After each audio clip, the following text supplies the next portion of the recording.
In the past, you talked about search engine optimization. The new terminology today is AEO. Do you know what AEO is? Must be artificial intelligence optimization or something like that? Answer engine optimization. Answer. So now you're no longer searching. You're getting answers. You're not looking for help on the search. And so AEO becomes increasingly important. And so, preparation for coming here, I did watch a few things, but I also had my agent watch all of your YouTube videos. Really? Yeah. And what did he say? Look, it's a profile in you. I gave, of course, I gave context. So it doesn't need to digest and other stuff. But what you may not realize and why YouTube is so important as a channel, it's really absolutely critical, is because it does auto captions.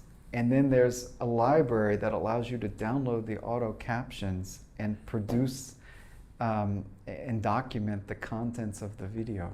Mm-hmm. And so it's a tremendous source of information for the answer engines, which are the LLMs. Mm-hmm. It can be for Google. Of course, Google doesn't share it. So again, these guys are smart. They're not going to go away. So Gemini has lots of proprietary information on your emails and your search history, but also it's not always about you as a consumer. They can read everything, and so you can program routines to watch the videos. So what they're really doing is getting the subtitles, mm-hmm.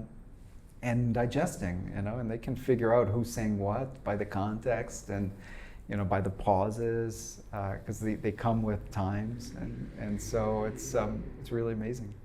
Well, we use that from our end because I have the original videos. We upload the videos in our platform, and we have them scripted, and we have them feeding our systems. I use that also with my students. So in many, not many, but in a couple of my courses, the end product is an investment banking presentation, and we record that, and we record my feedback to them, plus the pictures of my feedback on the paper, and I use that to generate an agent that gives feedback to the students. Yeah, absolutely. Yeah, I think the reality is you must assume in today, and it's nothing nefarious, it's just because of the capability of analyzing data now, you must assume everything is recorded for posterity. Exactly. And so yeah, it does cause moderation of in some ways. You have to be very careful. You have to be careful to position understanding that this stuff is really written for posterity. But WhatsApp conversations, messaging, all of this becomes input, and so there's a great side to this, which is that you also don't have to rely as much on human memory to take decisions. And so one of the things I think that is important, useful, it's actually very useful for me right now, is to learn how to access that information, how to access that data and use it. It can be that, hey, I'm going to come today to a podcast and I want to know, what are the topics that are trending, what's interesting, what's the general format. Let me get a briefing, so that I can be a more informed guest, and it's all positive.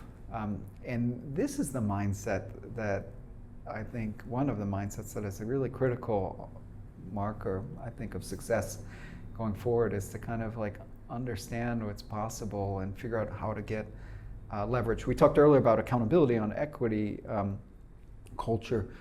Another thing that drives success, whether it be remuneration or having an impact, is can you be accountable for something good, and can you make that good thing happen a lot? And to make it happen a lot is leverage. Yes. And so that comes with these data tricks. How do you use artificial intelligence in your day-to-day life? My day-to-day life, that's a Because broad- now I don't see a distinction anymore between personal life and professional life. It's all bundled and mixed. I have two different repositories, so like there is a. So you separated. You have two artificial intelligence for you. Yes, I do. Of course, you can have some communications between them, but you have spheres of life, and I think.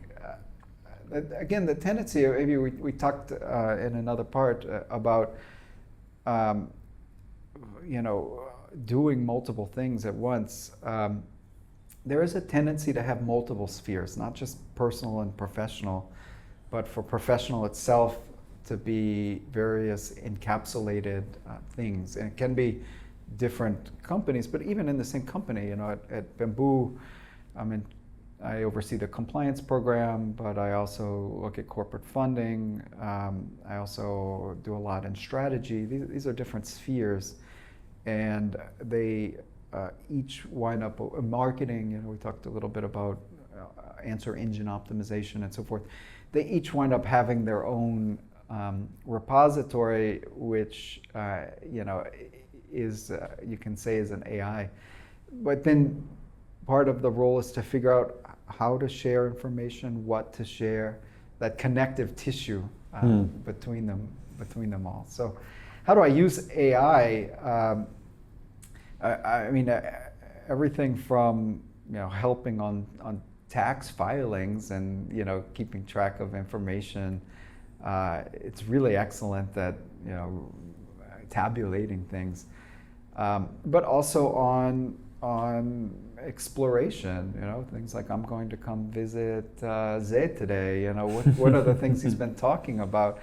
Go look and read, and figure out, let me bring to that look a context and tell me what's going to be relevant for me. And of course it's as well, where you're probably going to talk about your career, you're going to talk about career development, you're also going to talk about investment opportunities, and so it gives tips on that. So what then AI is, I think platforms like ChatGPT train people to think that it's a question and answer session, but that is really not what AI is. AI is a brain. That is one implementation, but it's a brain. What the opportunity is to have what's called context engineering, which is where you bring to the brain memory. And the trick is, well, what memories do you want to bring for the brain to contemplate? You're going to bring memories, and you're going to bring information and instructions at the same time.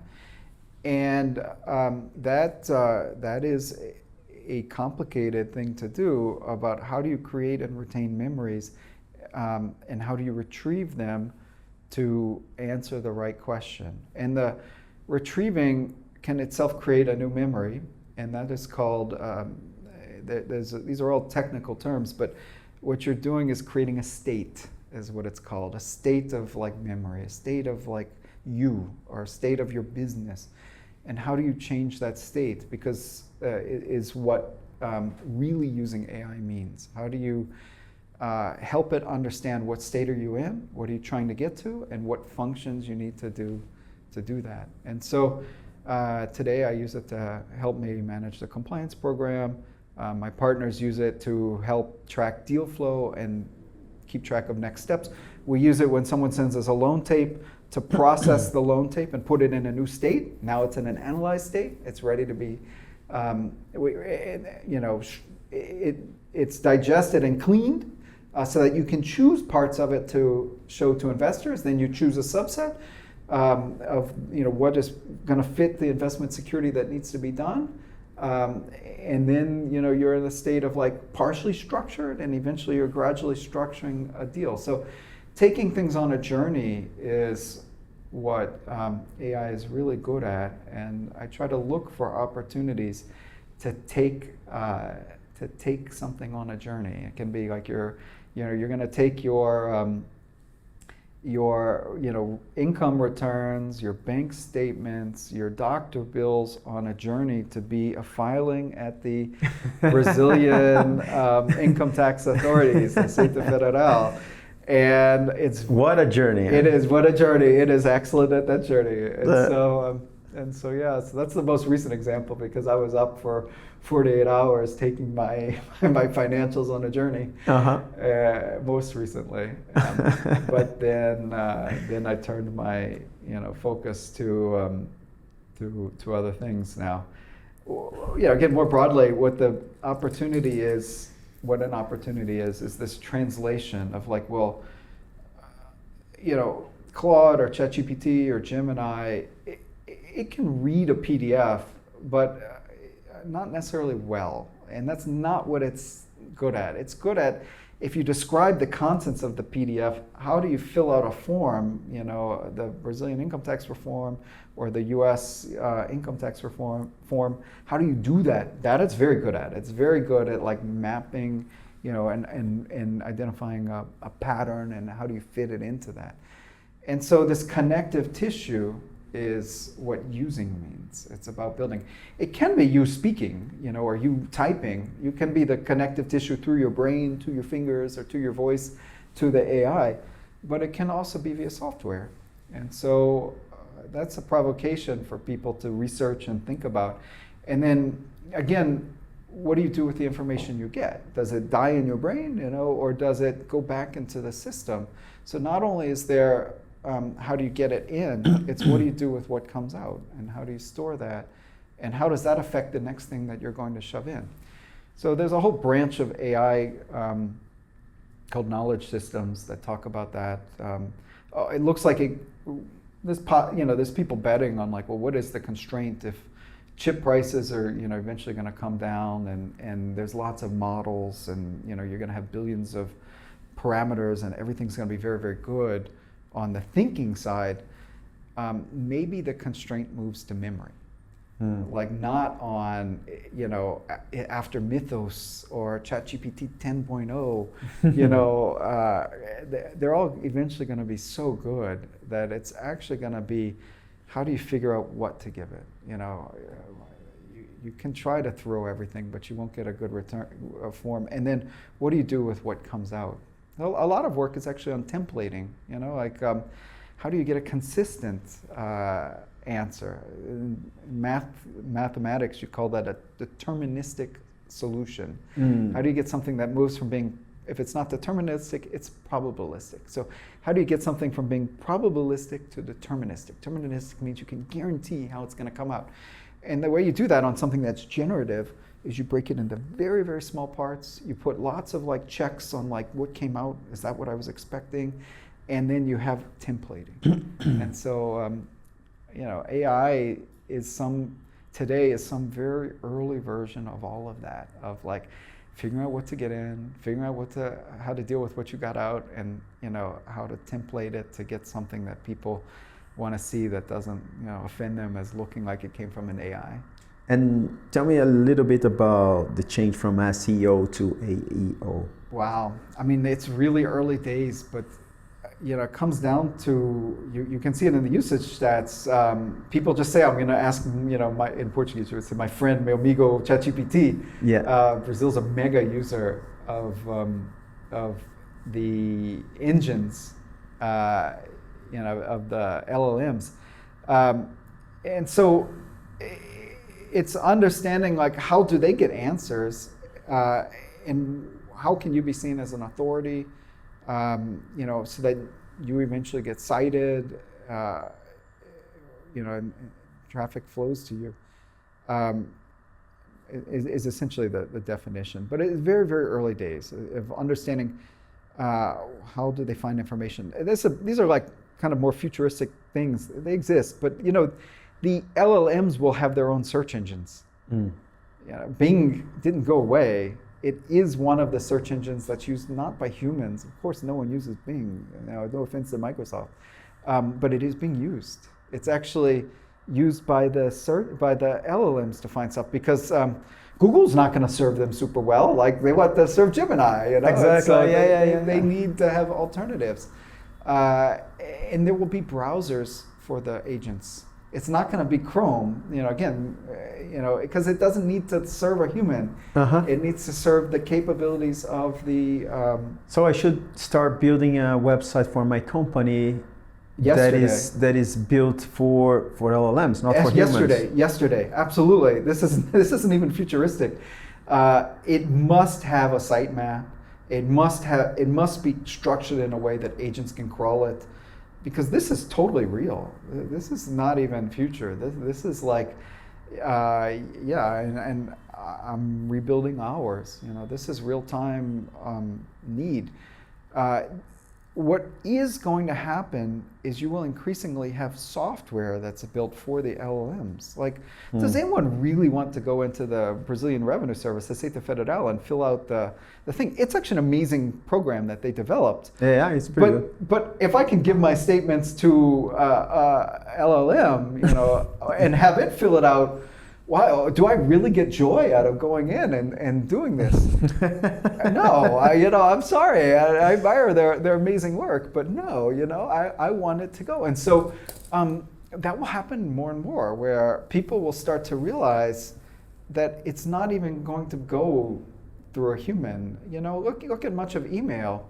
The reality is, this is more cutting edge, but it's real cutting edge, is that an LLM wrote the email that went out in a very inefficient form that's being received by another LLM that's going to then act on it and maybe respond or maybe escalate it. And that's all too complicated today. It will be in a different format, much more efficient. Yeah, or it'll just cut to the chase and send Markdown, or it'll be an injection straight through. They'll have their own chats. Yeah.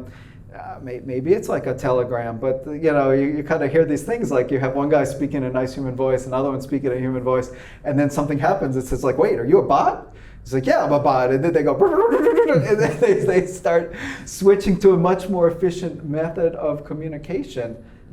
This is absolutely happening. And not only that, it's more agreeable because, again, I'm not a dystopian guy. Your time will be spent more on having lunches and on building a personal connection, coming to a podcast, than sweating data entry. And so those things will happen, and you will see industries move, methods of communications move, and as that happens, they get more and more efficient, and you get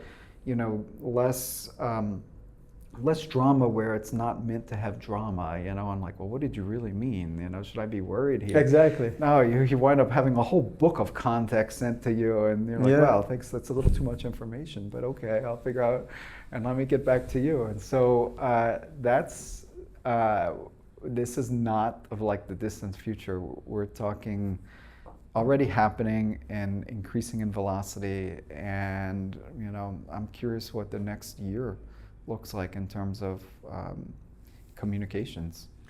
So if you have heard for the first time answer engine optimization, AEO, please put a comment here on our podcast.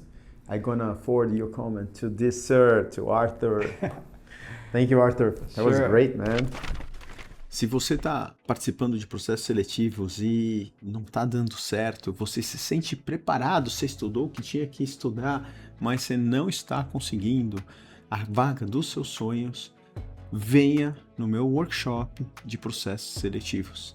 Nesse workshop de processos seletivos, eu vou te ensinar a se vender.